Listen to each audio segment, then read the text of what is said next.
যে কারণে bold step government নিতেও চায় না, গভর্নমেন্ট নিতে পারে বলে গভর্নমেন্ট মনে করে কিনা এই ব্যাপারেও আমার সন্দেহ হয় আর কি। 5 তারিখে চলে যাওয়ার পরে ক্ষমতা উৎস 5 তারিখে চলে যাওয়ার পরেই ক্ষমতার উৎস জনগণ, a majority and power. In my humble understanding of the whole jurisprudence, the people of Bangladesh applied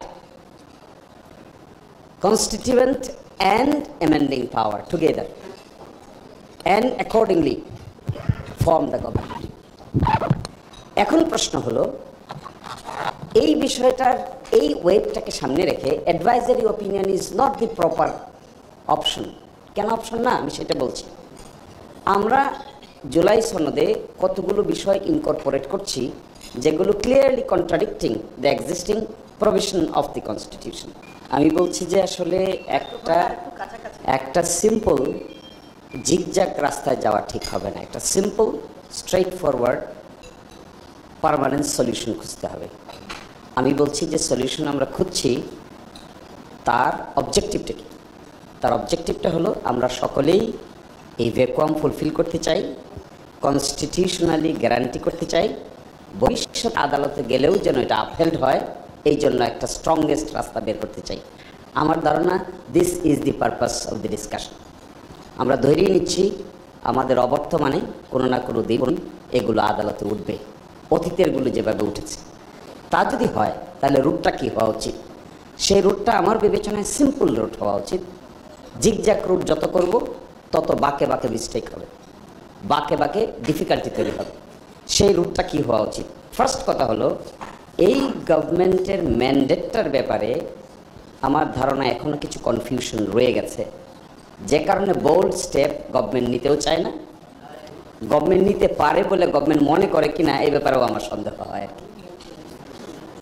5 তারিখে চলে যাওয়ার পরে ক্ষমতা উৎস 5 তারিখে চলে যাওয়ার পরেই ক্ষমতার উৎস জনগণ। আমি মনে করি দিস পাওয়ার ইনক্লুডস 2 ক্যাটাগরিজ পাওয়ার। একটা হলো এমডিং পাওয়ার, একটা হলো কনস্টিটিউয়েন্ট পাওয়ার। জনগণের এই পাওয়ারটা কিন্তু ম্যানিফোল্ড, 2-fold পাওয়ার। একটা কনস্টিটিউয়েন্ট পাওয়ার পেয়েছে সে, আরেকটা সে অ্যামেন্ডিং পাওয়ার পেয়েছে। এর বাইরে আর কোনো পাওয়ার নাই। সংবিধান ডিল করতে গেলে কনস্টিটিউয়েন্ট পাওয়ার আর অ্যামেন্ডিং পাওয়ার, এর বাইরে থার্ড ক্যাটাগরির কোনো পাওয়ার কনস্টিটিউশনাল জুরিসপ্রুডেন্সে নাই। তাহলে 5 তারিখে আমরা সেই পাওয়ার পেলাম, 8 তারিখে যে সরকার গঠন করলাম কোন পাওয়ার অ্যাপ্লাই করলাম? Is it A constituent power or this is an amending power or this is simply a majority and power? In my humble understanding of the whole jurisprudence, the people of Bangladesh applied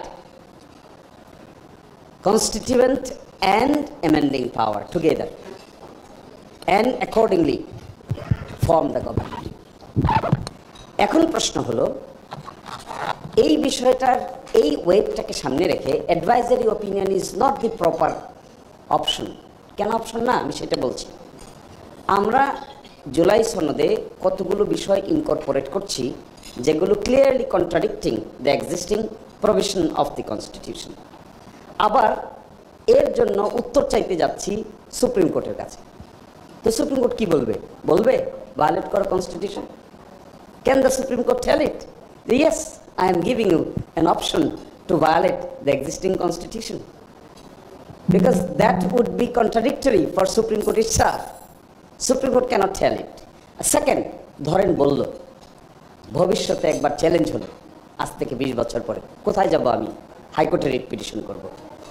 supreme কোর্টের এই advisory ওপিনিয়নের ভিত্তিতে এটা করার পরে হাইকোর্টের writ পিটিশনের option আর open থাকে? No. তাহলে তো আমরা এখানে একটা জিগজ্যাগ রাস্তা অবলম্বন করতে চাচ্ছি। ইন মাই হাম্বল আন্ডারস্ট্যান্ডিং 106-এর জিগজ্যাগ রাস্তা অবলম্বন করা উচিত নয়। কারণ কি?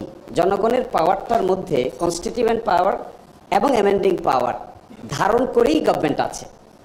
এখন প্রশ্ন হলো, আমরা যে কয়টা গুরুত্বপূর্ণ প্রপোজালকে এখানে অ্যাকসেপ্ট করাতে চাই তার মধ্যে একটা হলো changes in the fundamental principles of state policy, সনদের মধ্যে আছে, এবং প্রিয়াম্বল। একই সাথে আছে বাই ক্যামেরাল পার্লামেন্ট, একই সাথে আছে decentralization of the supreme court. তো this are the basics of the constitution. Supreme Court cannot tell the violating the earlier basic structure, you can formulate basic structure in this way. Supreme Court 106 এই কথা বলতে পারবে? আমরা তো supreme কোর্টকে একটা ডিফিকাল্টিতে ফেলতে যাচ্ছি। এই কাজ করলে supreme court will be in serious difficulty. Supreme court for god nose, supreme কোর্টের সামনে দুইটা অপশন আছে, এরকম সময় এরকমও অপশন আছে, সুপ্রিম কোর্ট বলে দিবে এই ব্যাপারে আমরা মতামত দিতে রাজি নই। কেন বলবে এটা? আমার ধারণা লাইকলি এটা বলবে।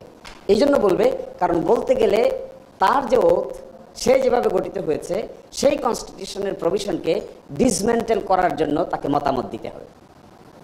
ইন মাই ভিউ সুপ্রিম কোর্টের এই ক্ষমতা 106-এ নাই। আর 106 ইজ নট দি জাজমেন্ট, এটা কোনো জাজমেন্টও না, এটা কোনো বাইন্ডিং নেচার নাই, এটা মেয়ার অ্যান্ড অপিনিয়ন, এর বাইরে তার কোনো গুরুত্ব নাই। এখন আসেন তাহলে এটা করণীয়টা কি? করণীয়টা আমার বিবেচনায় এই যে কনস্টিটিউয়েন্ট অ্যান্ড অ্যামেন্ডিং পাওয়ার সরকার পেল, আমরা যে এখানে বসে আলোচনা করছি কনস্টিটিউশনকে ভায়োলেট করার জন্য, এই ভায়োলেশন কনস্টিটিউশনটাকে এক্সিস্টিং মেকানিজমে কোনো অর্গানের হাতে দেওয়া ঠিক হবে না। এখন জুডিশিয়ারি যে organ, can the judiciary violate its own mandate? এই প্রশ্ন আমরা পারবো ভায়োলেট করতে, কারণ আমরা কনস্টিটিউয়েন্ট অ্যান্ড অ্যামেন্ডিং পাওয়ারের ডিরাইভেটিভ পাওয়ারে গঠিত হয়েছি। আমাদের সোর্স কি? আমাদের সোর্স হলো 5ই আগস্ট, 5ই আগস্টের পরে জনগণ, জনগণ থেকে কনস্টিটিউয়েন্ট পাওয়ার, অ্যামেন্ডিং পাওয়ার, আমরা হলাম ডিরাইভেটিভ পাওয়ার। ওই পাওয়ারের বলে ঐকমত্য কমিশন। এই জন্য আমরা এই আলোচনা করতে পারছি। সুপ্রিম কোর্ট এই আলোচনা করতে পারবে না। সুপ্রিম কোর্ট তো ডিরাইভেটিভ পাওয়ারের বলে গঠিত হয় না। সুপ্রিম কোর্ট গঠিত হয় কনস্টিটিউশনের আর্টিকেল 94-এর ম্যান্ডেট অনুযায়ী। ওই ম্যান্ডেটে সে বলতে পারবে না যে আবার হাইকোর্টকে ভাগ করে জেলা লেভেলে নিয়ে, বিভাগ লেভেলে নিয়ে যাওয়া হোক। এই ব্যাপারে তার সাথে 8th অ্যামেন্ডমেন্টের রায় দিয়ে দিয়েছে আগে। সে বলছে না, ইট ইজ নট অ্যালাউড, এবং নিয়েছিল, ঘুরে আবার ব্যাক করে নিয়ে আসছে। এখন যদি আমরা এই কথা বলি তাহলে it would not be proper. Supreme কোর্টকে তো আমরা ডিফিকাল্টিতে ফেলে দিব। সুপ্রিম কোর্ট বলেই দিতে পারে যে এই ব্যাপারে আমরা 8th অ্যামেন্ডমেন্টের যে রায় দিয়েছি 106-এর অধীনে ওর কন্ট্রাডিক্টরি কোনো অপিনিয়ন আমরা দিতে পারবো না। তখন কি দাঁড়াবে? কিন্তু আমরা পারবো এই কন্ট্রাডিক্টরি অপিনিয়ন দিতে, কারণ আমরা সোর্সটা ডিফারেন্ট, সুপ্রিম কোর্টের সোর্সটা ডিফারেন্ট। এই জায়গা থেকে আমরা মনে করি স্ট্রেট ফরওয়ার্ড সলিউশন হলো একটা জুলাই সনদ বাস্তবায়ন আদেশ জারি করা। এই জুলাই সনদ বাস্তবায়ন আদেশের মধ্যে ডিসেন্টিংয়ের পার্টে একটা কথা আসতে পারে, কিন্তু আমাদের ধারণা dissenting opinion does not have any binding force.